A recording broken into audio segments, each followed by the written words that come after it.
भाद्रपद कृष्ण अष्टमी तिथि की घनघोर अंधेरी रात को रोहिणी नक्षत्र में मथुरा के कारागार में वासुदेव की पत्नी देवकी के गर्भ से भगवान श्री कृष्ण ने जन्म लिया था। यह तिथि उसी शुभ घड़ी की याद दिलाती है और सारे देश में बड़ी धूमधाम से मनाई जाती है।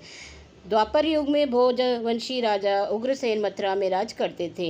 उनके आतताई पुत्र कंस ने उन्हें गद्दी से उतार दिया और स्वयं मथुरा का राजा बन बैठा। कंस की एक बहन देवकी थी जिसका विवाह वासुदेव नामक यदुवंशी सरदार से हुआ था। एक समय कंस अपनी बहन देवकी को उसके ससुराल पहुंचाने जा रहा था। रास्ते में आकाशवाणी हुई, हे कंस, जिस देवकी को तू बड़े प्रेम से ले जा रहा है उसी में तेरा काल बसता है। इसी के गर्भ से उत्पन्न 8वां बालक तेरा वध करेगा। यह सुनकर कंस वासुदेव को मारने के लिए उद्यत हुआ। तब देवकी ने उसे विनय पूर्वक कहा, मेरे घर में से जो संतान होगी उसे मैं तुम्हारे सामने ला दूंगी। बहनोई को मारने से क्या लाभ है। कंस ने देवकी की बात मान ली और मथुरा वापस चला आया। उसने वासुदेव और देवकी को कारागृह में डाल दिया और इस तरह देवकी और वासुदेव के 7 बच्चे हुए। 7 को जन्म लेते ही कंस ने मार डाला। अब 8वां बच्चा होने वाला था।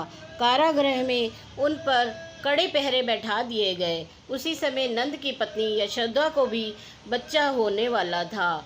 उन्होंने वासुदेव देवकी के दुखी जीवन को देख 8वें बच्चे की रक्षा का उपाय रचा। जिस समय वासुदेव और देवकी को पुत्र पैदा हुआ उसी समय संयोग से यशोदा के गर्भ से एक कन्या का जन्म हुआ, जो और कुछ नहीं सिर्फ माया थी। जिस कोठरी में देवकी और वासुदेव कैद थे उसमें अचानक से प्रकाश उत्पन्न हुआ और उनके सामने शंख चक्र गदा पद्म धारण किए चतुर्भुज भगवान प्रकट हुए। दोनों भगवान के चरणों में गिर पड़े। तब भगवान ने उनसे कहा, अब मैं पुनः नवजात शिशु का रूप धारण कर लेता हूँ।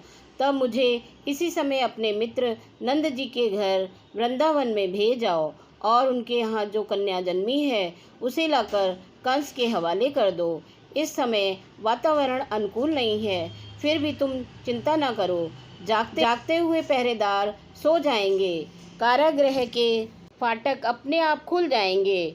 फाटक और उफनती अतः यमुना तुमको पार जाने का मार्ग दे देगी। उसी समय नवजात शिशु रूप श्री कृष्ण को सूप में रखकर वासुदेव जी कारागृह से निकल पड़े और अथाह यमुना को पार कर नंद जी के घर पहुँचे। वहाँ उन्होंने नवजात शिशु को यशोदा के साथ सुला दिया और कन्या को लेकर मथुरा आ गए।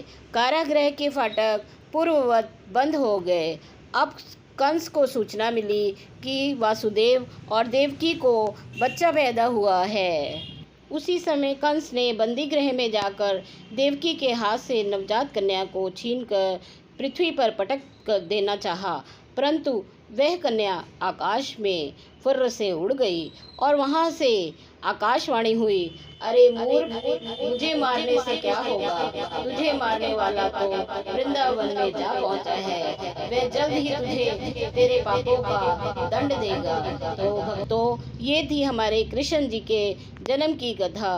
बोलो श्री कृष्ण भगवान की जय।